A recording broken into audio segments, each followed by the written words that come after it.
This route starts from the village Sioni, which is located 8 kilometers from Stepantsminda.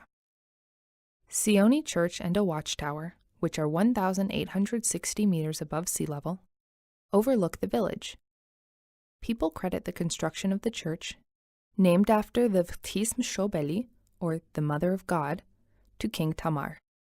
The lower level of this two-storied basilica, which dates back to the 9th and 10th centuries, was built with boulders.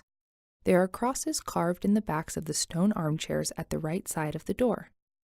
The elders of the valley sat in these armchairs and discussed the issues of the community. The church is built with different-sized stone quadrants. Traces of a painting remain on the western wall of the church. Near the church on a steep cliff stands a 4-storied pyramidal guard tower. Next to it, there stands a memorial stone stela. It was originally crowned with a cross. Traces of the image of the Mother of God and the newly born child remain on one of the stones. As for the 8-angled stone base, there is a Georgian Asom Tavruli inscription. There is a legend about this fortress. According to the legend, the fortresses of the villages of Sioni and Khurtisi had been built simultaneously. The craftsmen of both churches were good professionals, and they always competed with each other. They wanted to know who could build the better fortress. The craftsman of Khurtisi fortress had a son, and the craftsman of Sioni had a daughter, and they fell in love with each other. This fact was known to the builder of Sioni fortress, and he told his future son-in-law, "If you want me to let you marry my daughter, help me and hinder your father in building this fortress."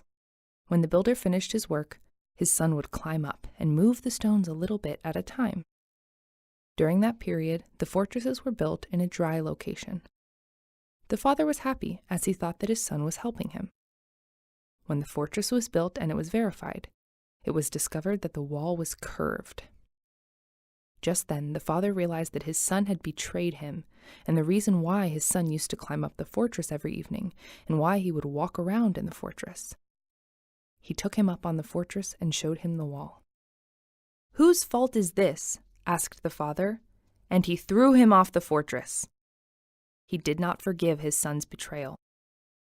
The son did it because of his love, in order to gain the help of the girl's father, but his father could not forgive him the betrayal. To the right, slightly above and behind the church, there are naturally formed caves.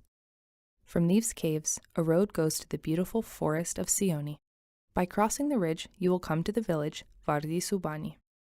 Our next place of destination is the village Khurtisi, which is 15 kilometers away from Stepantsminda and is located 1,960 meters above sea level.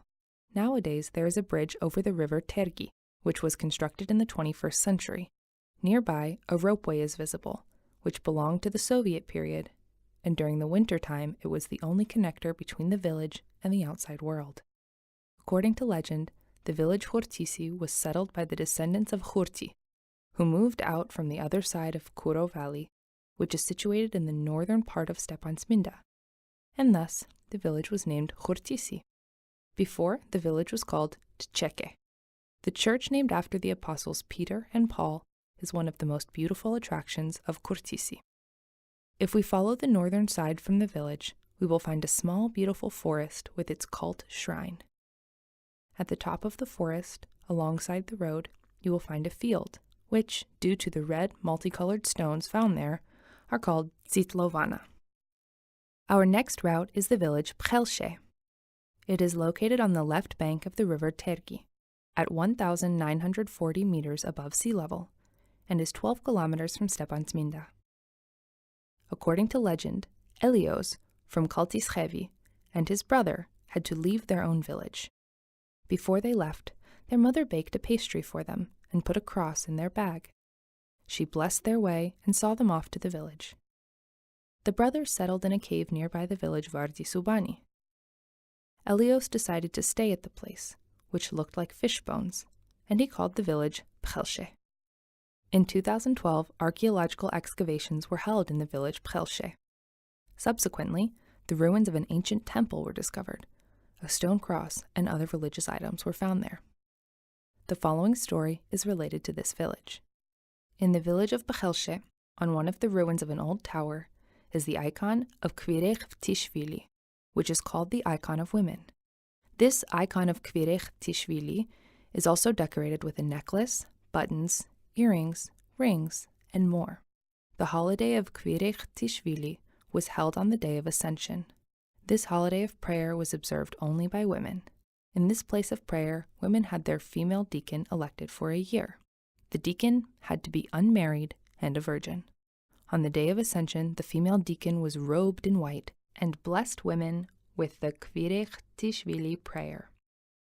The blessed women would go with candles and implore Kvirech Tishvili to give them the ability to have children for reproduction and well-being.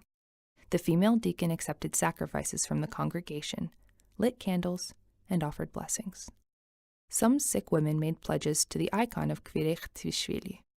The sick woman would walk through the village, and everyone would give her necklaces, pieces of cloth, jewels, and more. Afterwards, she would cut a human face from wooden boards that were offered up, robe it with clothing, and decorate it with necklaces. After the blessing, women laid the table at the icon's shrine. Everyone sat around and had a cheerful time. Long ago, the worship of this icon of Kvirech Tishvili by women was common in the valley. From the village Pchelshe, we go to the village Goris Tziche. The way to the Goris Tziche shrines goes from the bridge of Pchelshe. We turn to the left from the start of the Goris Tziche road. Then we pass through the church of the Birth of the Mother of God, the grasslands, and then we will reach the shrines. There is a very interesting and mystical place in the village of Goris Tziche, which is called Akeldams, or crypts. In the Middle Ages, leprosy spread through the village, and the community decided to dig up pits away from the village. In order not to infect other people, sick people moved there under their own will. There were walls in the pits, and it was possible to move from one wall to another. They spent the rest of their lives in those pits. There were some cases when a child was sick, and the healthy mother would go to the pit together with the sick child. Relatives would bring food for the people in the pits and leave it a few meters away. The infected would meet their end in the pits. The whole place is covered by cliffs, and the pits are located between them. Finding or reaching this place is not recommended without the assistance of the local people, because there is a risk of accidentally falling into a pit. The locals of the village Goris Tziche used to celebrate the holiday of the Holy Father. Shengeli Avsajanishvili tells us about this tradition. The holiday of the Holy Father represents Christianity and at the same time pagan worship. Its shrine is located in the village. People used to come to this place, slaughter a sacrifice, bring a pastry, and light candles. They prayed like Christians, but there were pagan elements as well. The second place of prayer is located at the top of the village, on the high mountain, which we call Tzverta. In ancient times, there was a monastery. After some excavations, the community found walls. Monks used to work there. There was a temple, and the liturgy was held. It was basically held according to the Christian rules, but the rituals included pagan elements also. There is a place of prayer at the end of Mount Kazbek, which we call the Dark Golden Holy Father. Here was the golden head of a ram, which was stolen during the communist period. Monks and deacons used to live here for 40 days. They lived separately, speechless in silence, and they were purified in this way. Afterwards, they came back to the shrine and held a liturgy. This tradition was forgotten over time, and people go there very seldom now. The Dark Golden Holy Father is located 4,500 meters above sea level. Women were not allowed there. There is a true story that one day local residents of the village went for a prayer. The weather was sunny and the sky was clear. Fathers and children came from the neighboring villages, but there were also women among them. It started to rain unstoppably. At the first light, when the women moved out from the shrine, the rain stopped. After this fact, there was a belief among the people that the shrine did not accept women. If we stand in front of the shrine and look to the left, we see the mountain of the Holy Father. Then to the right, we can see Sioni Church and a tower. The next village is called Vardi Subani.